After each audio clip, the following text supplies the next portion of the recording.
3 weeks after the record shot, Marcus found himself standing before a conference room filled with military leaders, equipment manufacturers, and training specialists from around the world.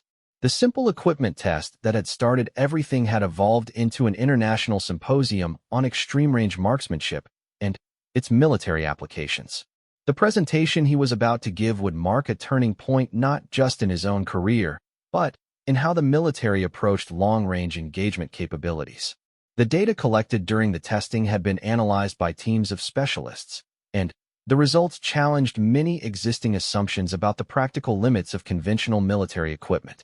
Dr. Williams had spent the intervening weeks developing comprehensive reports on the ballistic performance demonstrated during the testing. Her analysis revealed that the successful shots had been achieved at distances that exceeded the effective range specifications of both the rifle and ammunition by significant margins.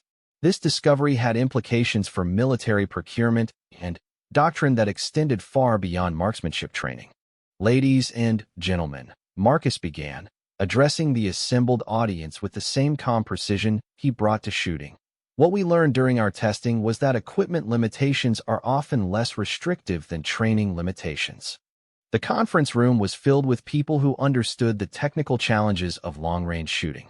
Military snipers, civilian competition shooters, equipment engineers, and ballistics researchers had gathered to examine the implications of achievements that many had previously considered impossible with standard military gear. Marcus's presentation focused not on the record-setting aspects of the shots, but on the systematic approach that had made them possible. He explained his preparation routine, the environmental assessment process, and the decision-making framework that guided his shooting. The emphasis was on reproducible techniques rather than exceptional individual performance. The audience was particularly interested in the mental preparation aspects of extreme-range shooting. Marcus described how he managed pressure and maintained focus during attempts that required perfect execution over extended periods. These psychological factors were often overlooked in technical discussions of equipment and ballistics, but they were crucial for consistent performance. Colonel Martinez, who had been instrumental in organizing the symposium, provided context for the military applications of the research. She explained how extreme-range capabilities could provide tactical advantages in certain operational scenarios, while acknowledging the limitations imposed by real-world combat conditions. The value of this research extends beyond the specific achievements of Staff Sergeant Chun, Colonel Martinez told the audience. "We've gained insights into training methodologies, equipment capabilities, and operational possibilities that will influence military marksmanship for years to come." The symposium included presentations from equipment manufacturers who had been studying the performance data collected during the testing. Representatives from scope manufacturers, ammunition companies, and rifle builders described how the research was influencing their product development efforts. The real-world performance data provided validation for design concepts that had previously been tested only in laboratory conditions. One particularly significant development was the creation of new training programs based on the techniques demonstrated during the extreme-range testing. Military marksmanship schools were incorporating lessons learned from the research into their curricula, emphasizing the systematic approach that had made the record shots possible. Master Sergeant Rodriguez, who had witnessed the original shot, was now involved in developing these training programs. He explained how the research had highlighted the importance of environmental assessment and ballistic calculation skills that were often given insufficient attention in traditional marksmanship training. "What we learned is that shooting at extreme ranges requires a different mindset than conventional marksmanship," Rodriguez explained to the audience. "It's more like engineering than traditional shooting. Every environmental factor must be measured and accounted for." The training programs being developed emphasized the scientific aspects of long-range shooting while maintaining focus on the fundamental marksmanship skills that remained essential at all distances. Students would learn to use sophisticated calculation tools and measurement devices, but they would also develop the basic shooting skills necessary to execute precise shots under challenging conditions. Dr. Williams presented the ballistic research findings that had emerged from analysis of the test data. Her team had developed new atmospheric modeling techniques that improved the accuracy of long-range trajectory calculations. These computational advances had applications beyond military marksmanship, including civilian shooting sports and hunting applications. The research had also revealed interesting insights about ammunition performance at extreme ranges. Standard military cartridges had demonstrated capabilities that exceeded their published specifications when used under optimal conditions. This discovery led to recommendations for updated performance standards and testing protocols. International representatives at the symposium shared information about similar research being conducted in their respective countries. The extreme-range shooting achievements had sparked worldwide interest in developing enhanced marksmanship capabilities. Several allied nations were implementing training programs based on the techniques demonstrated during the testing. The symposium's afternoon sessions focused on the practical applications of extreme-range marksmanship in military operations. Panel discussions examined scenarios where such capabilities might provide tactical advantages, while acknowledging the limitations imposed by operational realities. General Thompson, who had overseen the initial testing, provided a strategic perspective on the research implications. He described how extreme-range capabilities fit into broader military modernization efforts, and discussed the challenges of integrating specialized skills into conventional military units. The goal is not to create a small number of specialists who can make exceptional shots, General Thompson explained. The goal is to raise the overall capability level of our marksmanship community by incorporating lessons learned from extreme-range research. This philosophy reflected a fundamental shift in how the military approached marksmanship training.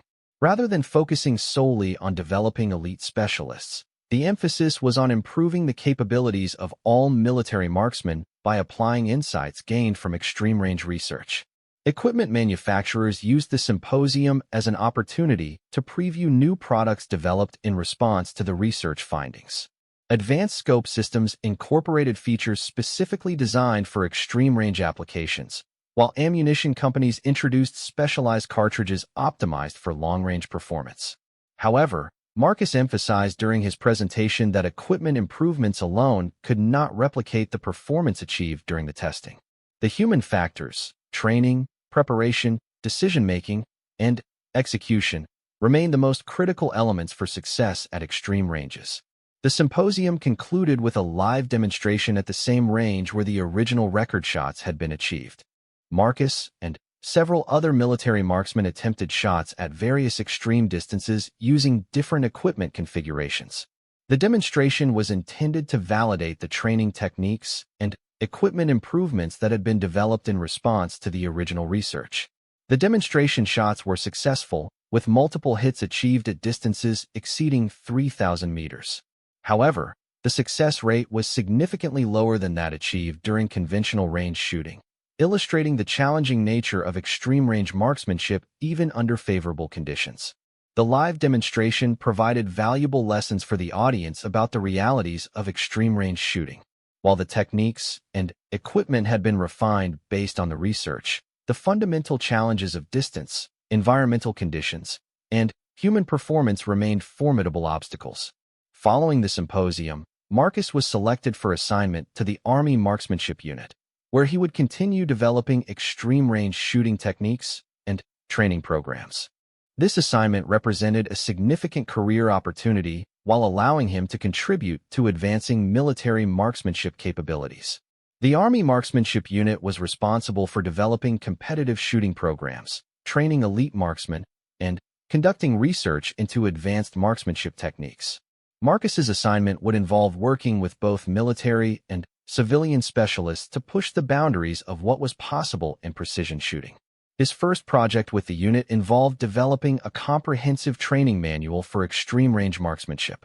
The manual would incorporate lessons learned from the record shots while providing practical guidance for military marksmen seeking to improve their long-range capabilities. The training manual project required Marcus to work closely with technical writers, ballistics experts, and instructional designers. The challenge was to translate complex technical concepts into practical guidance that could be understood and applied by military marksmen with varying levels of experience. The manual covered topics ranging from basic ballistic principles to advanced environmental assessment techniques. Each chapter included practical exercises designed to develop specific skills, with progression from basic concepts to advanced applications. The emphasis was on building understanding rather than simply providing procedures to follow. Field testing of the training manual was conducted at military installations around the country. Marksmanship instructors used the manual to teach extreme-range techniques to students with diverse backgrounds and skill levels. The feedback from these field tests was used to refine the content and improve the instructional methods. The success of the training manual led to requests for Marcus to conduct instructor certification programs at various military schools. These programs were designed to prepare marksmanship instructors to teach extreme-range techniques using standardized methods and materials. The instructor certification programs were intensive courses that covered both technical content and teaching methodologies. Participants learned not just how to make extreme-range shots themselves, but how to effectively teach these skills to others.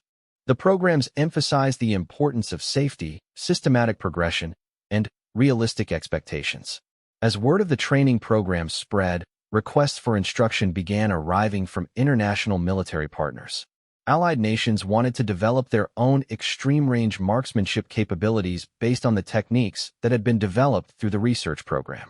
The international training programs required careful coordination to ensure that sensitive techniques and information were shared appropriately. However, they also provided opportunities to learn from the experiences of other military organizations and to refine teaching methods through exposure to different training environments. Marcus found himself traveling frequently to conduct training programs and share expertise with military organizations around the world.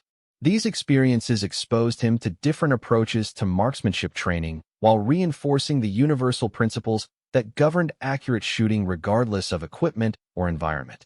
The international programs also provided opportunities to test the effectiveness of the training methods under diverse conditions. Students from different military backgrounds and training traditions provided feedback that helped improve the instructional techniques and materials. 1 year after the original record shot, Marcus was promoted to Sergeant First Class in recognition of his contributions to advancing military marksmanship capabilities. The promotion ceremony was attended by many of the people who had been involved in the research and development efforts that followed the original achievement. During the promotion ceremony, General Thompson reflected on the far-reaching impact of what had started as a simple equipment test. The research program had generated improvements in training methods, equipment design, and operational capabilities that benefited military marksmen throughout the armed forces. Sergeant First Class Chen's original shot was remarkable not because of the distance involved, but because of the systematic approach that made it possible, General Thompson observed. That systematic approach has become the foundation for training programs that are improving marksmanship capabilities across our entire force. The promotion ceremony also marked the completion of the first comprehensive study of extreme-range marksmanship effectiveness in military applications. The study had tracked the performance of students who completed the training programs, measuring their improvement in accuracy and consistency at various distances. The study results validated the effectiveness of the training methods while identifying areas for continued improvement. Students who completed the extreme-range programs showed significant improvement not just at long distances, but across all ranges. The systematic approach emphasized in the training had benefits that extended beyond specific extreme-range applications. The success of the training programs led to their incorporation into the standard curriculum at several military marksmanship schools. What had started as specialized research had evolved into mainstream training that would benefit thousands of military marksmen over the coming years. Marcus's role continued to evolve as the programs matured.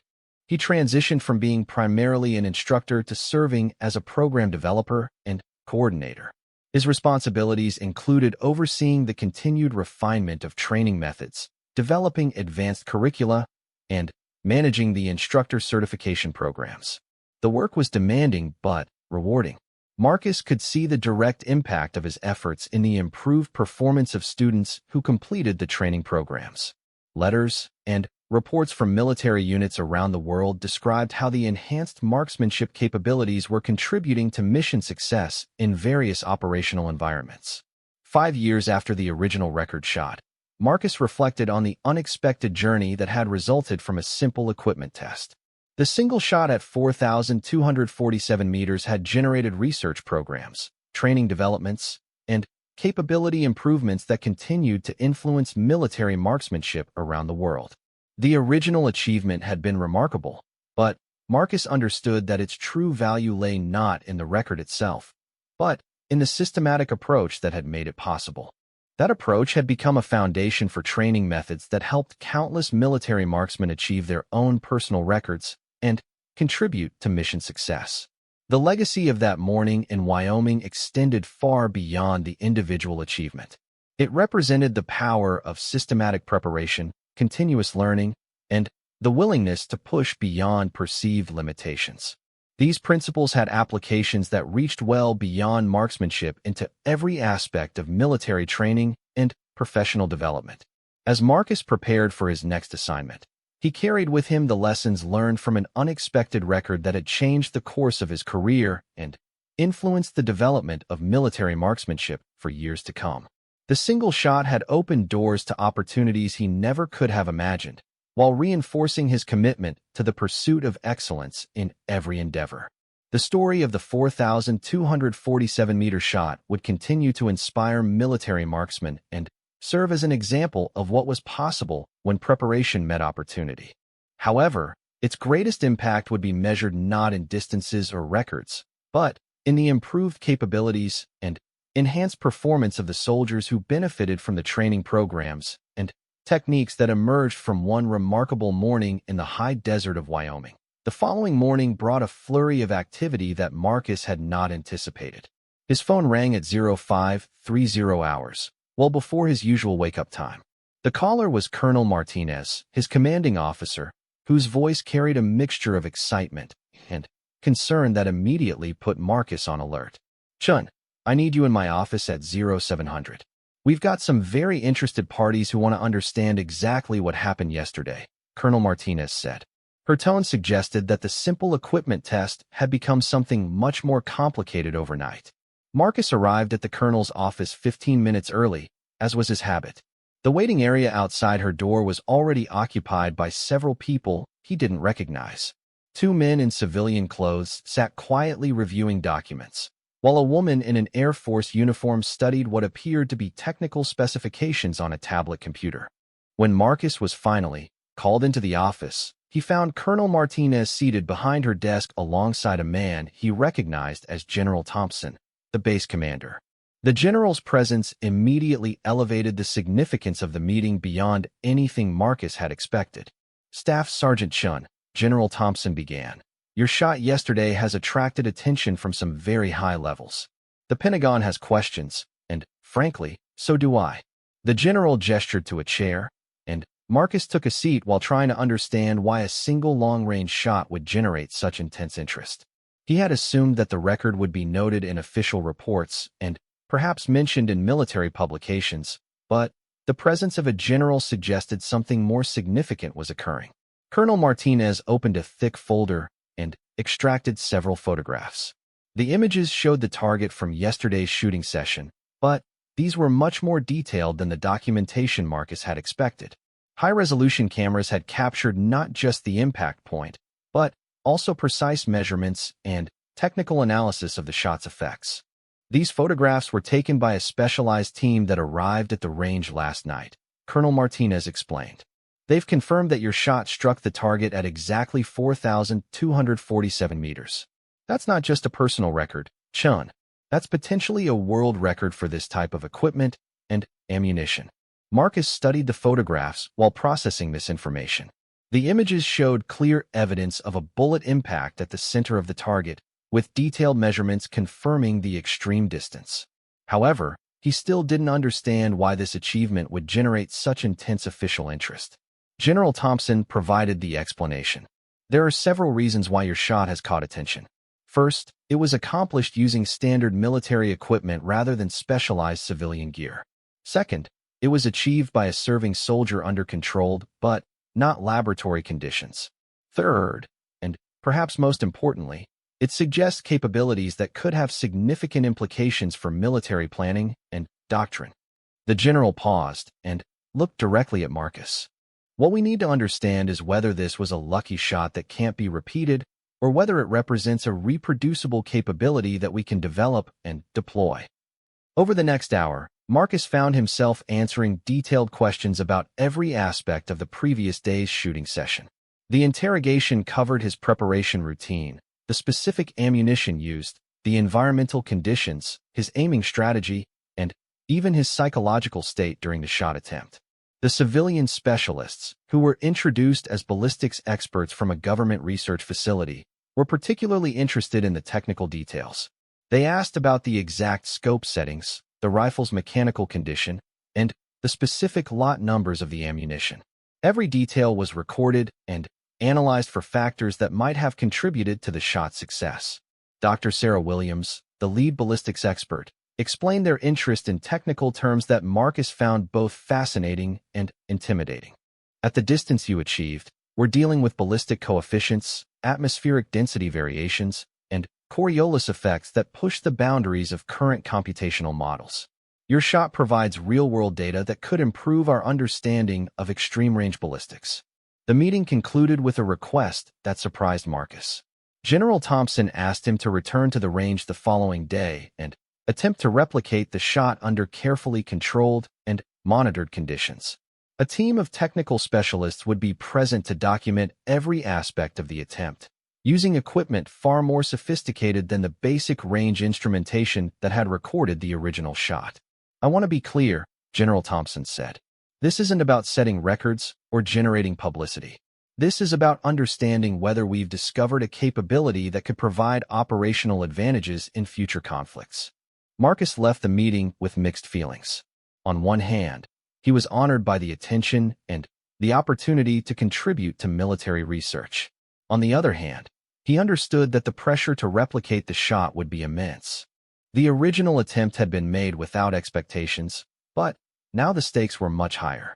The news of Marcus's record shot had begun to spread beyond official channels. Military forums and shooting communities on the internet were buzzing with discussions of the achievement, though many expressed skepticism about the claimed distance. Without official documentation, some shooters dismissed the reports as exaggerated or fabricated. Marcus spent the evening preparing for the replication attempt with characteristic thoroughness. He reviewed his notes from the original session, studied weather forecasts for the following day, and mentally rehearsed every aspect of his shooting routine. However, he also tried to maintain the relaxed mindset that had contributed to the original shot's success. Master Sergeant Rodriguez stopped by Marcus's quarters that evening to discuss the situation. As a fellow marksman, he understood both the technical challenges involved and the psychological pressure that Marcus would face during the replication attempt. "The hardest part isn't going to be the shooting," Rodriguez observed. "It's going to be dealing with all the people watching and expecting you to perform miracles on command." Rodriguez's comment highlighted a key challenge that Marcus would face. The original shot had been attempted in relative privacy, with only a few casual observers present. Tomorrow's attempt would be conducted under the intense scrutiny of specialists who would analyze every detail of his performance. The next morning arrived with weather conditions that were similar to, but not identical to, those present during the original shot. The wind was slightly stronger, and the humidity was higher due to moisture moving in from the west. These differences were minor, but Marcus understood that at extreme ranges, minor variations could have significant effects. The range had been transformed overnight into something resembling a research facility. Multiple observation points had been established at various distances, each equipped with high-powered optics and recording equipment. Meteorological instruments measured atmospheric conditions continuously, providing data that would be used to validate ballistic calculations. Dr. Williams and her team had established a command post near Marcus's shooting position. Banks of computers displayed real-time ballistic calculations based on current atmospheric conditions. Advanced Doppler radar systems tracked the surrounding airspace, ready to monitor the bullet's flight path if the shot was successful. The level of technological sophistication was impressive, but Marcus tried not to let it distract him from his fundamental preparation routine. He laid out his equipment using the same methodical approach that had served him well throughout his career. The rifle and ammunition were identical to those used during the original attempt, carefully preserved and documented to ensure consistency. As Marcus began his pre-shooting routine, he became aware of the number of people observing his every movement. In addition to the technical specialists, several high-ranking officers had arrived to witness the attempt. Their presence added to the pressure, but Marcus forced himself to focus on the task at hand. The ballistic calculations provided by the computer systems were more precise than those Marcus had used during the original attempt. The advanced meteorological data allowed for corrections based on atmospheric conditions at various altitudes along the bullet's trajectory. However, Marcus knew that all the technology in the world couldn't replace the fundamental skills required for accurate shooting. The target at 4,247 meters was clearly visible through the high-powered spotting scopes used by the observation teams, but it remained barely discernible through Marcus's rifle scope. The aiming point was essentially the same tiny white that he had used during the original attempt. The challenge was to place the crosshairs in exactly the right position to compensate for the bullet's drop and wind drift over the extreme distance. Marcus's first shot was fired under conditions that the technical team declared to be nearly identical to those present during the original attempt. The ballistic calculations had been refined based on the most current atmospheric data, and every piece of equipment had been verified and calibrated. However, when the bullet's impact was observed through the high-powered optics, it had missed the target by approximately 30 meters. The miss generated immediate analysis from the technical team. Dr. Williams and her colleagues compared the actual impact point with their predicted calculations, searching for factors that might explain the discrepancy. The atmospheric models were updated, and new calculations were generated for a second attempt. Marcus's second shot was adjusted based on the observed impact of the first. The corrections moved the point of aim to compensate for the demonstrated wind drift and elevation differences. This shot struck closer to the target, but still missed by approximately 15 meters. While the accuracy was impressive by normal standards, it fell short of the precision required for a successful hit at extreme range. The technical team continued their analysis while Marcus prepared for additional attempts. The process had become a collaborative effort, with the ballistics experts providing increasingly refined calculations while Marcus applied his shooting skills to execute the shots. Each attempt provided more data for the computer models while bringing the impact point closer to the target. Shot number 5 struck the target frame, missing the actual scoring area by less than 3 meters. The near hit generated excitement among the observers and provided valuable data about the accuracy limits of the equipment under current conditions. However, it also highlighted the difficulty of achieving the precision required for a direct target hit at such extreme range. Marcus's sixth shot found its mark. The bullet struck the target with a solid hit that was clearly visible to all observers. The impact occurred at a distance measured by laser range-finding equipment at exactly 4,251 meters, slightly longer than the original record shot. The successful hit was immediately documented by the sophisticated recording equipment and witnessed by multiple qualified observers. The replication of the extreme range hit validated Marcus's original achievement while providing extensive technical data about the factors that made such shots possible. Dr. Williams and her team had collected information about atmospheric conditions, ballistic performance, and equipment capabilities that would be valuable for future research and development efforts. However, the successful replication also highlighted the demanding nature of extreme-range shooting. Marcus had required 6 shots to achieve the hit, demonstrating that such performance was at the outer edge of what was possible even under favorable conditions. The consistency required for reliable extreme-range engagement would require further development of both equipment and techniques. General Thompson was present to witness the successful shot and its immediate aftermath. His satisfaction was evident as he congratulated Marcus and the technical team on their achievement. However, the general also understood the implications of what had been demonstrated. This confirms that we have capabilities that exceed our current doctrine and training programs, General Thompson observed. The question now is how we develop and deploy these capabilities in operational environments. The successful replication of the extreme range shot opened new possibilities for military planning and equipment development. However, It also raised questions about the practical applications of such capabilities in real-world combat situations. The controlled conditions of the test range were very different from the challenges faced by soldiers in operational environments. Dr. Williams explained that the data collected during the testing would be used to improve ballistic calculation software and develop new training programs for military marksmen. The research had provided insights into atmospheric effects and equipment performance that could benefit shooters at all skill levels, not just those attempting extreme-range shots. For Marcus, the successful replication validated his original achievement while demonstrating the repeatability of the performance under favorable conditions.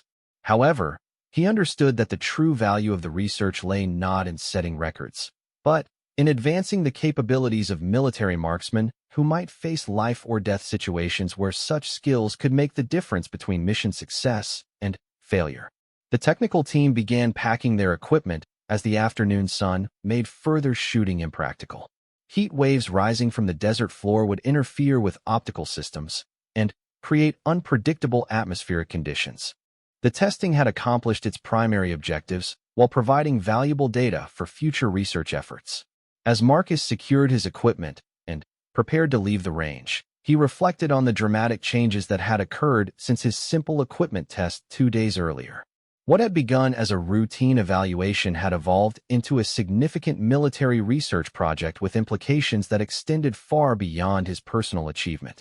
The drive back to base provided time for Marcus to consider the future implications of the research.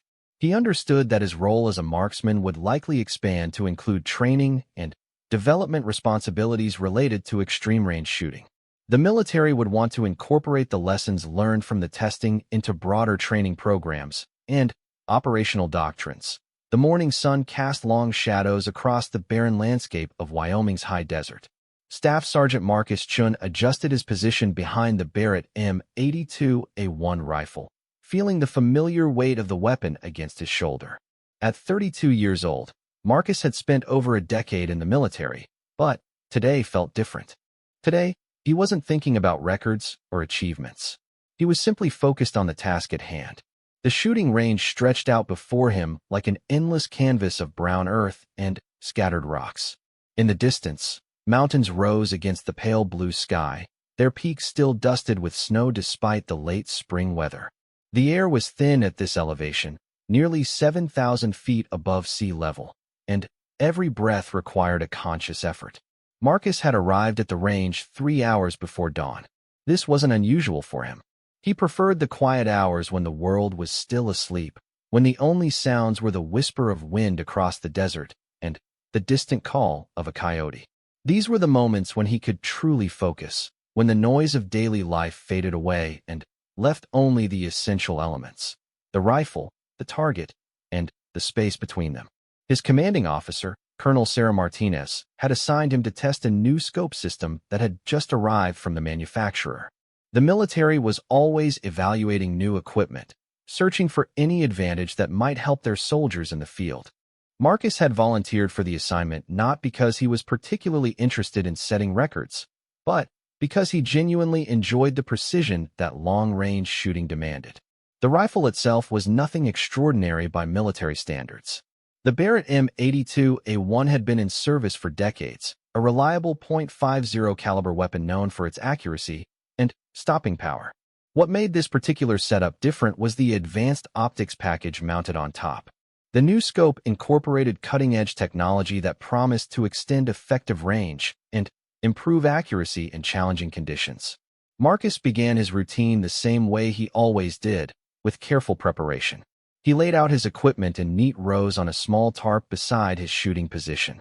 Ammunition boxes sat precisely aligned, their contents carefully inspected and selected. His spotting scope stood on a tripod nearby, already focused on the distant targets that dotted the range at various distances. The weather conditions were nearly perfect. The wind was minimal, barely registering on the small handheld anemometer that Marcus consulted regularly. The temperature hovered around 60 degrees Fahrenheit, ideal for maintaining consistent ballistic performance. Humidity was low, typical for the high desert environment, which meant less atmospheric interference for the bullet's path. As Marcus worked through his pre-shooting checklist, He thought about the journey that had brought him to this moment. Growing up in rural Montana, he had learned to shoot at an early age. His grandfather, a Korean War veteran, had taught him the basics on a small ranch where they hunted deer and elk to supplement the family's food supply.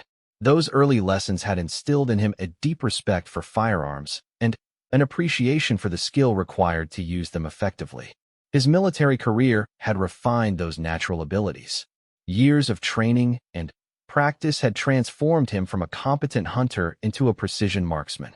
He had served 2 tours in Afghanistan, where his skills had been put to use in ways his grandfather never could have imagined.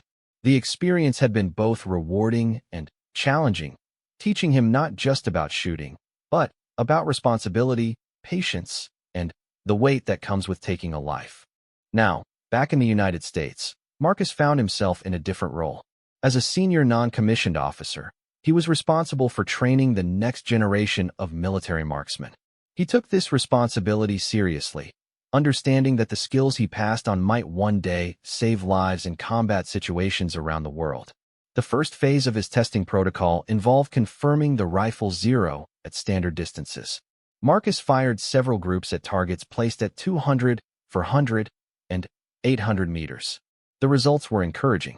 The new scope system tracked consistently, and the rifle's inherent accuracy remained unchanged. Each shot landed within the expected parameters, creating tight clusters that spoke to the weapon's precision. As he worked through the initial testing, Marcus became increasingly impressed with the new optics. The image clarity was exceptional, even at maximum magnification. The reticle was intuitive and easy to use, providing clear reference points for range estimation and holdover calculations. Most importantly, the scope seemed to maintain its zero despite the repeated adjustments required for testing different distances. By mid-morning, Marcus had completed the standard evaluation protocol. According to his written instructions, he was supposed to conclude the test session and submit his report. However, something about the exceptional performance of the equipment made him curious about its potential at longer ranges. The manufacturer's specifications claimed the scope was effective out to distances that exceeded the standard military testing requirements. Marcus consulted his range card, a detailed map showing the locations of targets at various distances across the expansive shooting complex. Most military ranges were limited to distances of 1,000 meters or less, but this particular facility was unique. Built originally for research and development purposes, it featured targets placed at extreme distances that few shooters ever attempted to engage. The longest marked target on the range was positioned at 4,200 meters, nearly 2.5 miles away.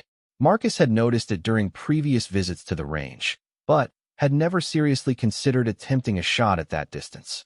The target itself was barely visible even through high-powered spotting scopes, appearing as little more than a white speck against the distant hillside. As Marcus considered the possibility of attempting a long-range shot, he weighed the practical considerations involved. The ammunition he had available was standard military issue, not the specialized long-range loads that civilian precision shooters often used for extreme distance attempts. His rifle, while accurate and reliable, was not configured with the advanced chassis systems and specialized components that dedicated long-range rifles typically featured. However, the atmospheric conditions remained favorable. The wind had actually decreased as the morning progressed, and the temperature had stabilized. The thin air at this elevation would actually help the bullet maintain velocity over the extended flight path. Most importantly, Marcus felt confident in his ability to make the necessary calculations and adjustments. The decision to attempt the shot was not made lightly. Marcus understood that success at such extreme distances required not just skill, but also a considerable amount of luck. Tiny variations in wind speed, temperature, or even the ammunition itself could cause a miss by several meters.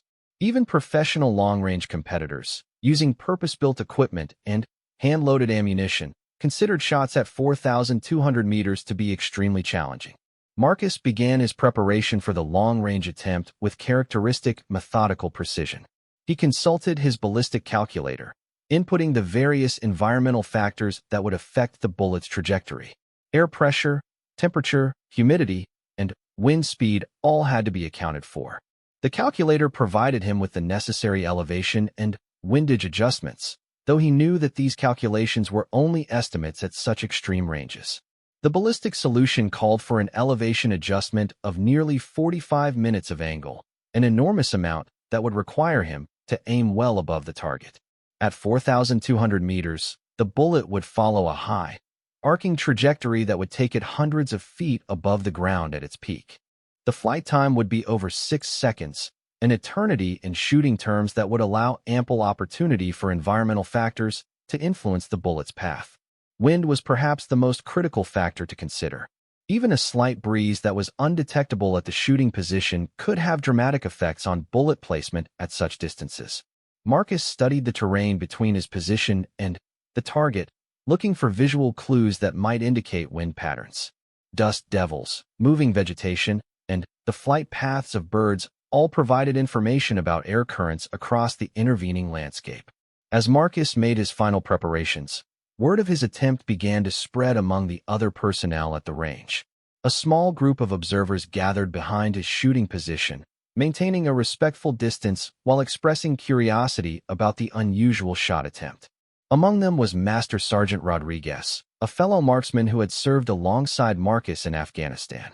Rodriguez had witnessed Marcus make difficult shots under combat conditions, and he understood the level of skill required for precision shooting.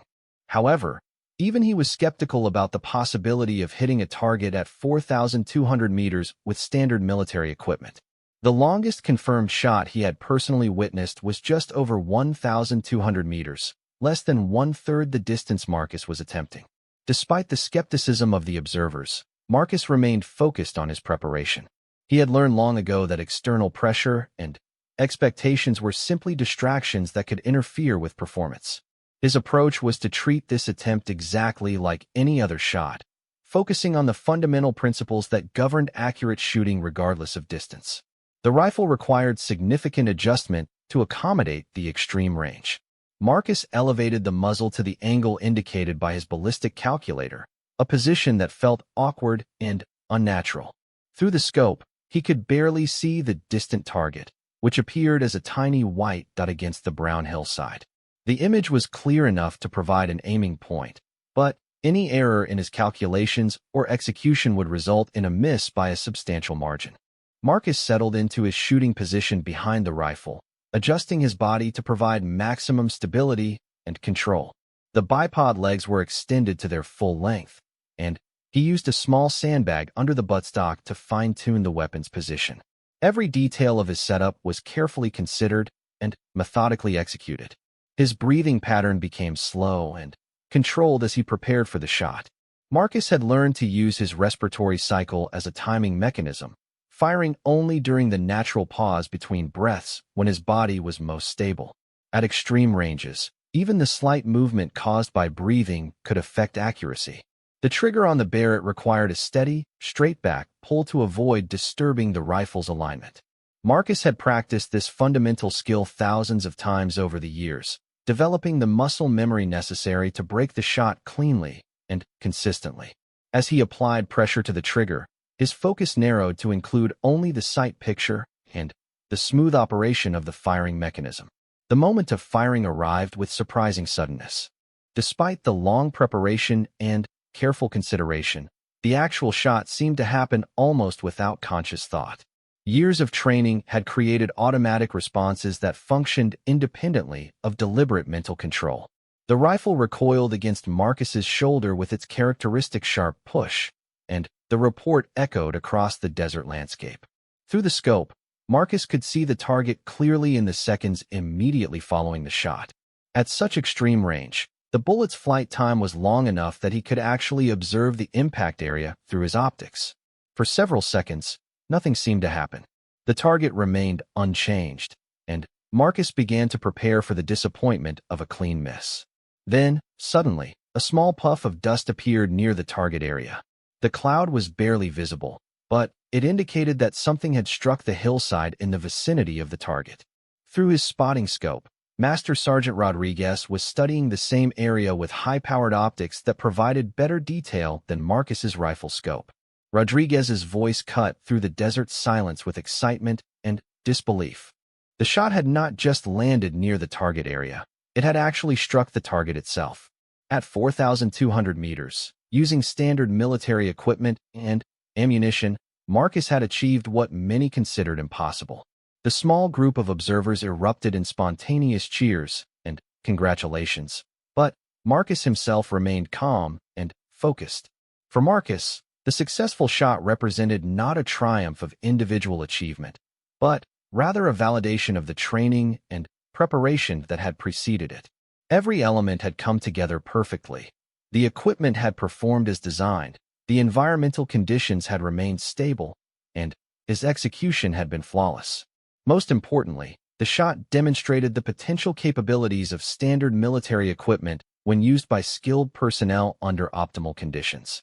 The implications of the successful shot extended beyond mere record-setting. In military terms, the ability to engage targets at such extreme ranges could provide significant tactical advantages in certain situations. However, Marcus understood that combat conditions rarely provided the ideal circumstances that had made this shot possible. Real-world engagements involved stress, time pressure, and environmental factors that would make such extreme-range shots highly improbable. As the excitement of the moment subsided, Marcus began the process of documenting the shot for his official report. The range safety officer had recorded the atmospheric conditions, ammunition lot numbers, and equipment specifications. Witnesses provided statements confirming the details of the attempt and its successful outcome. Photography documented the target and the shooting position, providing visual evidence of the achievement. The documentation process was important not just for record-keeping purposes, but also for understanding what had made the shot possible.